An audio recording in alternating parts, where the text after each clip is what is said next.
Welcome to CrueTV Seniors channel, Chair Yoga series with Heather. Today, all you need is a very simple, straight-backed chair. So, like a dining room chair, no wheels or swivels or anything. You don't want to be moving all around on an office chair or something like that. So, also make sure you're on stable flooring. A hard floor is better than carpet, non-slip. And your clothing wants to allow free movement. So comfy clothing. And you're gonna really just be starting by sitting in the chair. It's that simple. But we're gonna be bringing attention to posture with mountain pose, which is a basic foundational posture to yoga. It doesn't look like a lot, but it's working on your core strength, your posture, and it's going to assist you with respiratory function. So the main thing is you want to make sure that your feet are flat on the ground and your knees are 90-degree angle. So sitting up, feel your bum on the chair and do any kind of shifting that you need to do to feel that your sit bones are right on the chair and you're sitting up straight as you can. And your shoulders, you can do a couple shoulder rolls just to bring your shoulders back and down and sticking your chest out slightly. And you don't even have to change your breath right away, but you can start to bring attention to your breath and where it is in your body right now.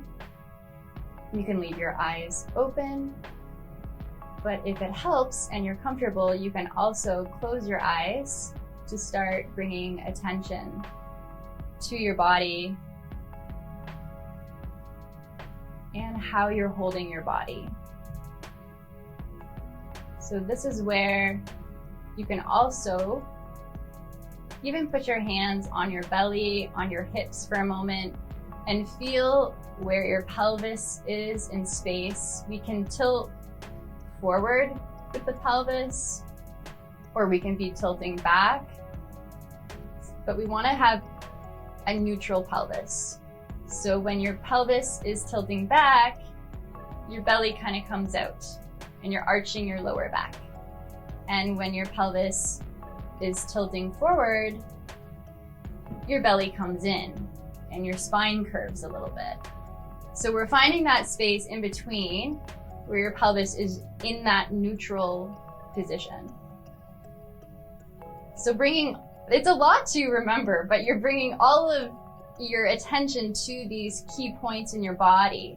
That neutral pelvic position, lengthening your spine, sitting up as straight as possible, almost like a string is pulling you from the top of your head, and your shoulders are back.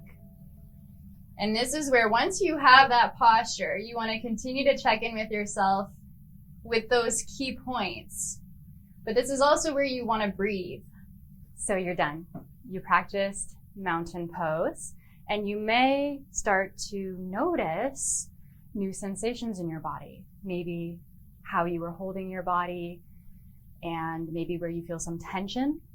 The reason mountain pose is so beneficial for us is because of this posture that is really degrading with our society, where we're hunching over a lot. So it's contracting everything and we're not open.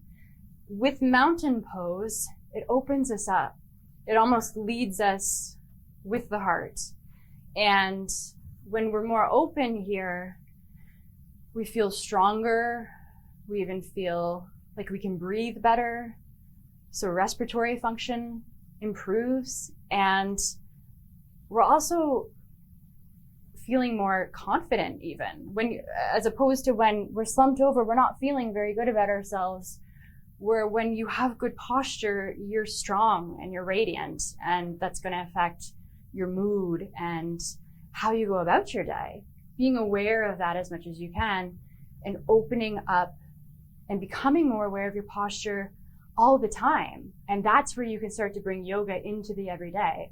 Because when you start to become aware of how you're holding your body in space and time throughout the day, you begin to notice patterns that you're doing with your body. And maybe there's a certain way that you're bending over or picking up something that's not helping these aches and pains in your back or other areas. So it really develops body awareness and makes breathing easier. And that's what we'll be doing next with deep belly breathing. Mountain pose is the foundation for every exercise we're going to be doing in this series. So hold on to your chairs tight because we're going to the next one. And you can start inhaling through your nose and exhaling through your nose. Hands can just be resting lightly on your knees or your thighs. They can also be resting on the sides of your chair if that feels better.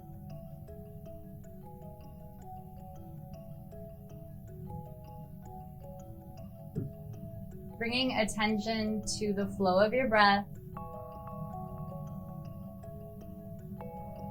and checking in with yourself that you're maintaining that posture. So you might have to make little adjustments. We tend to curve forward. So reminding yourself to keep those shoulders back, sticking that chest out, and pulling that belly in even a little bit. So the belly is not just splaying out, you're engaging your core muscles. And you're taking a few deep breaths here.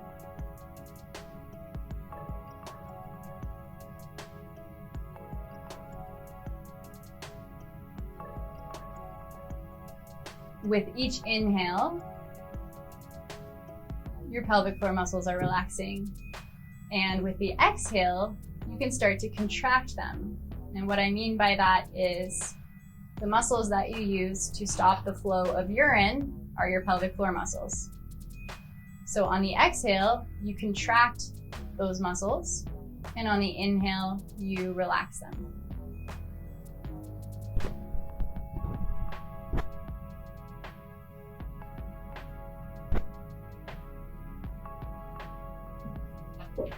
And this is just an introduction to Kegels. They're known as that. But strengthening the pelvic floor muscles are something that we can bring into all of the movements we'll be doing today. So now that we have the basic posture, we're gonna focus a little bit more on this deep belly breathing. And I like to teach it with a hand on the belly. You can have a hand on the chest if that helps you. You don't have to do any of that. You can have your hands just resting along your side or your hands resting in your lap. It doesn't really matter. I like the visual for having one hand on the chest and one hand on the belly. And you're still keeping that mountain posture. You're keeping your spine straight and sitting up as straight as possible. And again, you don't want to be splaying out your belly here. You're always bringing that pelvis back into neutral. And with the breath, it's always through the nostrils, unless you're having trouble. It's not bad to breathe through the mouth, but we use the nostrils for lots of reasons. So you're inhaling and you want to fill up your belly. On the inhale, you want to feel your hand moving out. And then the breath is filling up your lungs. So then your collarbones raise at the end of the inhale as much as you can. And then on the exhale, it's the opposite. Then your chest lowers and you're releasing the air entirely through your belly. And your belly comes in slightly.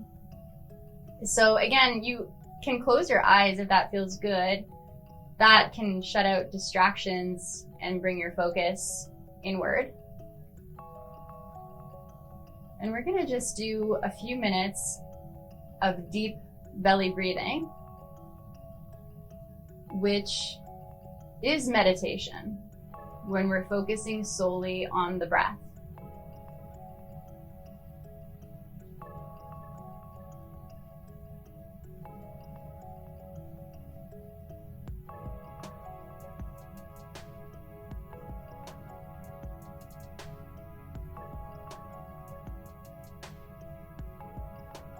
During this, you are, again, making sure you're sitting up straight, shoulders back, chest out,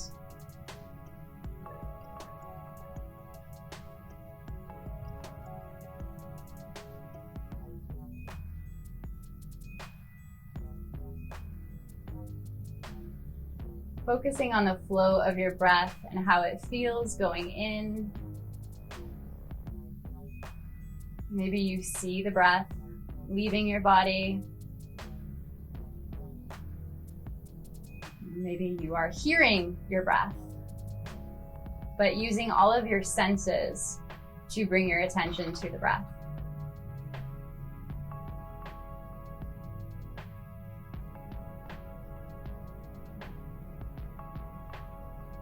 And one more complete breath at your own pace, your own rhythm.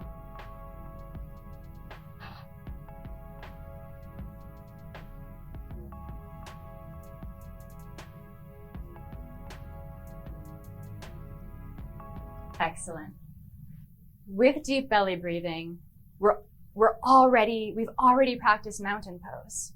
So we know if we're sitting up straight in mountain pose, now we can bring in intentional, conscious deep breathing, where you're really pulling the breath in, but you're really experiencing what that feels like in your body, almost like for the first time. Because there's great gratitude in the breath, in what we already have, where you can experience maybe lack, and the breath is abundant. So it's one thing we can all access anytime. And that's why deep belly breathing is so vital for me, because it helps me emotionally regulate. When I feel anxious, I go right to deep belly breathing, because it's a tool that I have right there that I can do to help calm my nervous system and help settle the emotions so that I'm not so reactive in my body, and I can feel a sense of calm and really soothe my nervous system. This is why deep belly breathing is so important and accessible wherever you are, sitting in your chair, lying down, whatever you're doing.